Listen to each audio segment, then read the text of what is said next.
Hello once again, Niner Faithful, and also welcome to any Chiefs fans that might be joining us. But we're back with another episode of 49ers Scouting on the channel that's trying to answer the whys and hows of the game.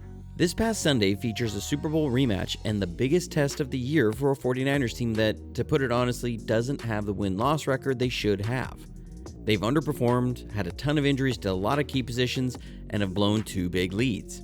But even though they're a 500 team and the Chiefs are undefeated, the Chiefs have an overall point differential of plus 33 and the 49ers plus 32. But so much of this game will come down to, can the 49ers find a way to score on this Chiefs defense? Something they haven't historically been able to do. So what do the 49ers have to do to move the ball and score points on the Chiefs? Let's jump to the film and check it out. You're watching Johnny Dell's Football Academy.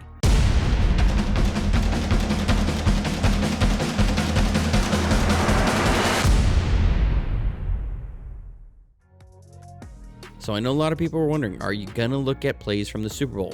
That is one thing I am not going to do. One, that's too hard. Two, these are different teams at this point. A lot of the scheme is the same, but each team is different every single year. But one thing you absolutely cannot do against this defense is be in third and long. Spagnuolo has a large array of pressure packages and coverages to play behind it. They've done a great job of marrying their pressures with their coverage and play extremely sound. One of Spagnuolo's favorite pressures is to overload on the running back side, and something the 49ers offensive line will have to be ready for. Here against the Chargers, you can see how they set this up. They walk Nick Bolton up away from the running back. That presents three potential rushers off each side.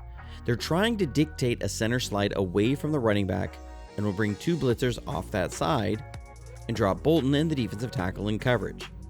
The Chargers are prepared for this though by keeping a tight end in a block, but the running back is going to miss the pickup.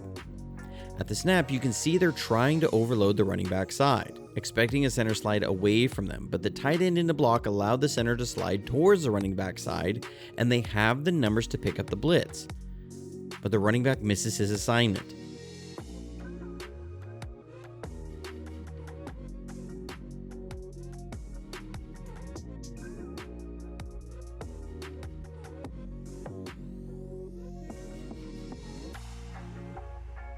Here, against the Ravens, they've got Shanahan walked up, but they're coming with the same blitz and same coverage, but the pieces are moving around.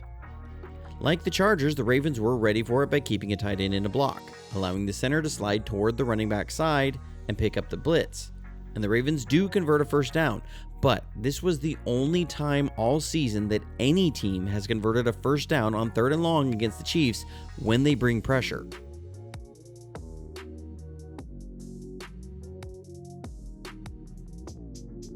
Here against the Bengals, they're coming with a 5-man pressure, and this time run a twist with Chris Jones up front, and the Bengals are going to max protect to help with the blitz, but because they're trying to account for potential overloads, the interior is left with one-on-ones, and Chris Jones is tough for anyone to handle one-on-one.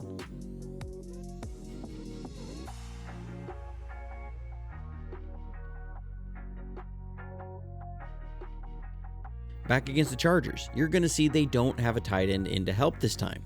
The Chiefs have Reed walked up away from the running back, again are coming with the overload towards the running back, and again get the slot unblocked.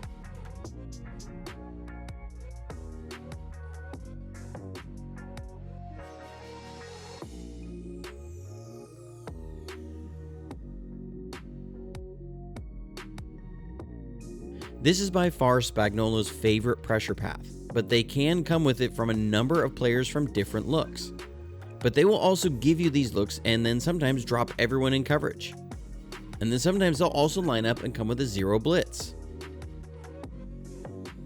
They use the overload blitz as their mainstay but have variations off of it and are so sound in how they play it. You can't expect to try and get 8 or 10 yards against this all day. Third and medium though becomes a different story. While not easy, the coverages reduce. Spagnuolo will play man coverage or a palm zone the vast majority of the time. Here, the Ravens started out with an empty backfield, which then does present different challenges for a defense that relies on pressure packages based on where the running back is. The Chiefs are coming with a cross-dog blitz and playing man coverage behind it. Reed plays this really well, but from the end zone, you can see they weren't on their particulars of their pressure pass as two players are attacking the same lane.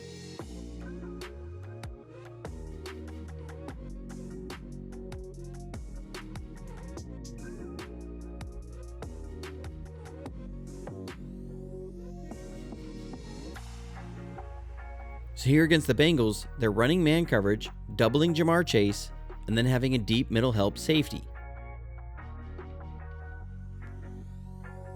Cincinnati did have some open options for a first down, but a good play from Bolton to bat the pass down.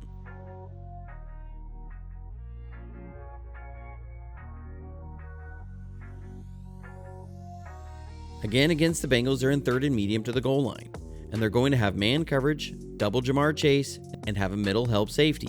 I do expect to see this a lot on third and medium. I expect him to do this against the 49ers, doubling Ayuk.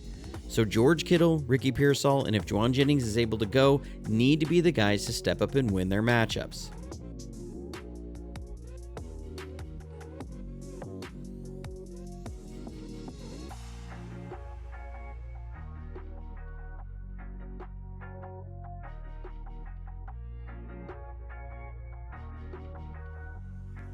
Again, against the Bengals, they're going with man coverage. Bolton is going to look like he blitzes, but he's just trying to occupy a lineman while also playing man coverage on the running back. But they'll double Chase and also double the other receiver. The Bengals are running something we run a lot of. It's a rub concept. Though not run particularly well, but it's a rub corner route paired with a choice route. The idea is to run the corner route as interference to force a man defender to choose to play outside or in, and you'll break opposite. Cincinnati gets the first down on the play.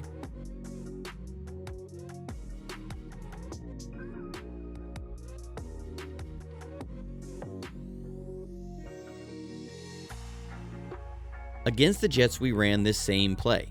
Here we have it with Deebo Samuel and George Kittle.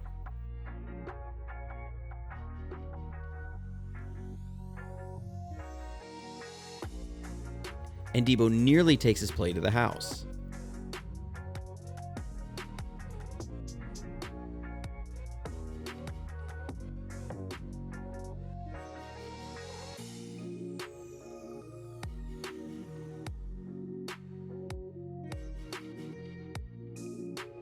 Then later against the Jets, we ran it again, this time with Deebo and Chris Conley.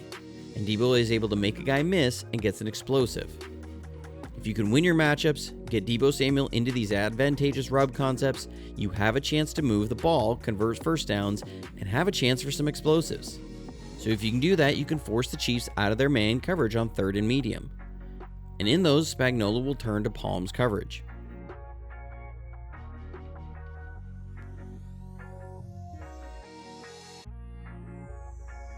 The way this works, the corner to the top is going to be in what's called mod coverage, or man outside and deep. And they'll match receivers if there's no in-breaker from the number 1. To the other side, they're in Palms coverage, which is cover 4 but will convert to cover 2 if there's an out route by the number 2 receiver at 5 yards or less. This is nice design by Clint Kubiak, who has a ton of ties to the Shanahan family, but they're going to have Kamara as the number 2 back off the line. And then they're going to run a corner route from the outside receiver, and Kamara is going to run a choice out, but they'll have him miss the snap by a count, and that's on purpose. They want to create more vertical dispersion so that by the time Kamara, the number 2, breaks out and triggers the cover 2, the corner route was able to drive the outside corner deep. So it gives room for Kamara to break outside and it gets a first down.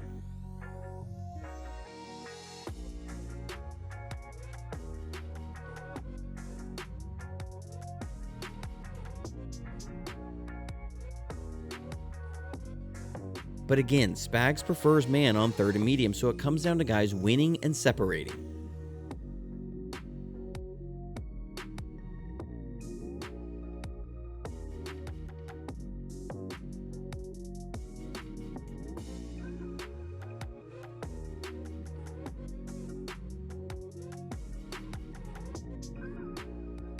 So how do you stay out of third and long? You have to run the ball, but run the ball well. The 49ers are a wide zone team. They run it, they commit to it, it's the foundation of a lot of their run game, and that's one reason they tend not to match up well against the Chiefs. The Chiefs might be the best team against wide zone, which, if you're unfamiliar with the term, it's an outside zone run, sometimes called a stretch run, that looks to attack the edge and read outside in and stress the defense with horizontal movement. But the Chiefs defend it better than anyone in the entire league. They're incredibly sound against it. They maintain great lane integrity, and I could show clip after clip of the Chiefs stifling the wide zone against every team they've played against this season. No one had success against them with it. So how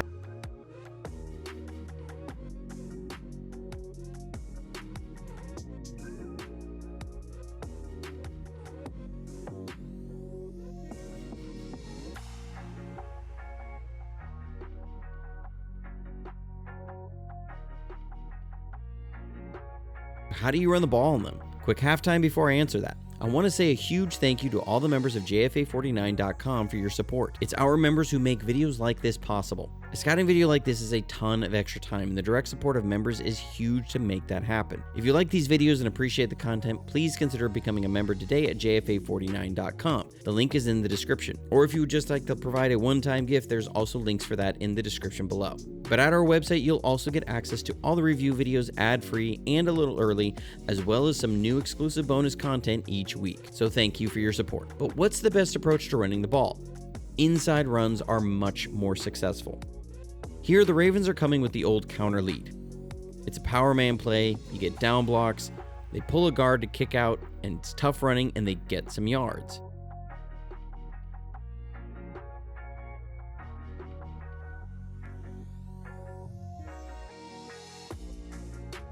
Here, the Bengals are going to go with an inside zone lead.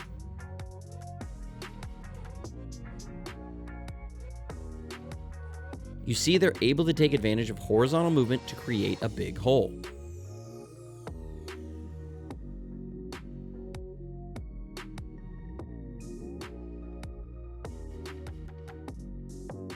Here, the Falcons are able to get a decent gain, again, an inside zone, and get the Chiefs moving horizontal.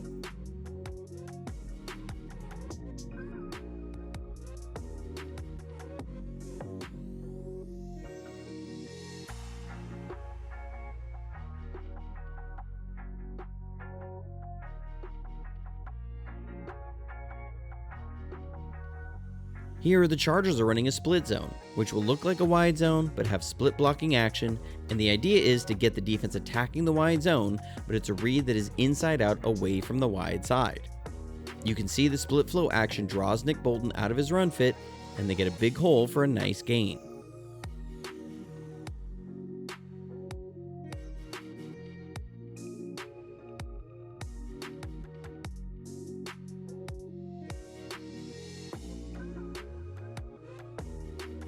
Here against the Jets, the 49ers are able to get a big hole with an inside zone, but they spice it up by having the tight end on a kickout block and having George Kittle lead up in the hole.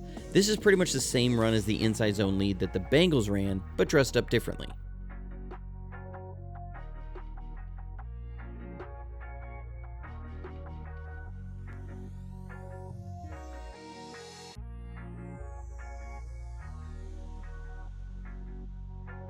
Here against the Vikings, you see Jordan Mason get a nice gain on a split zone run as well.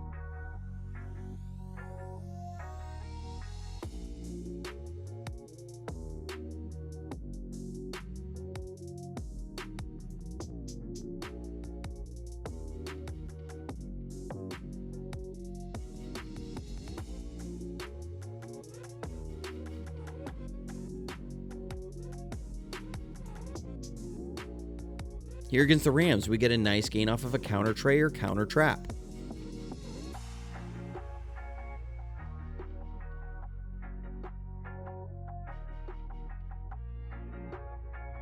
We'll pull Pooney to kick out the end man, with Kittle leading up in the hole, and Mason gets a solid run that nearly breaks it for an explosive.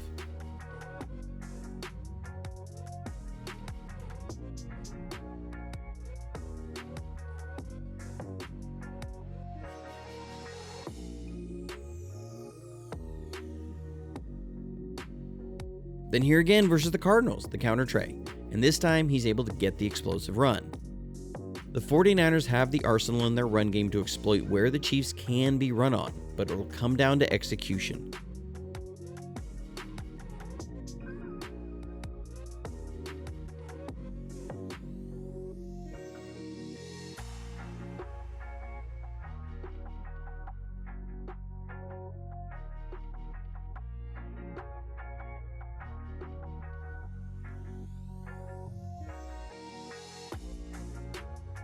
But if you're going to run on the edges against Kansas City, the only way to do it is with some razzle.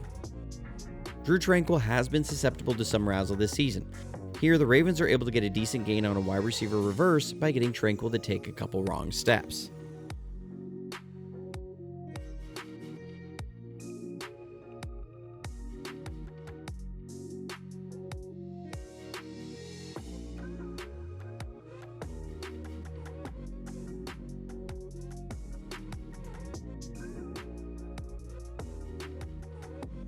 Here, the Falcons are coming with a wide receiver sweep, with a name many of us will remember, Ray McCloud.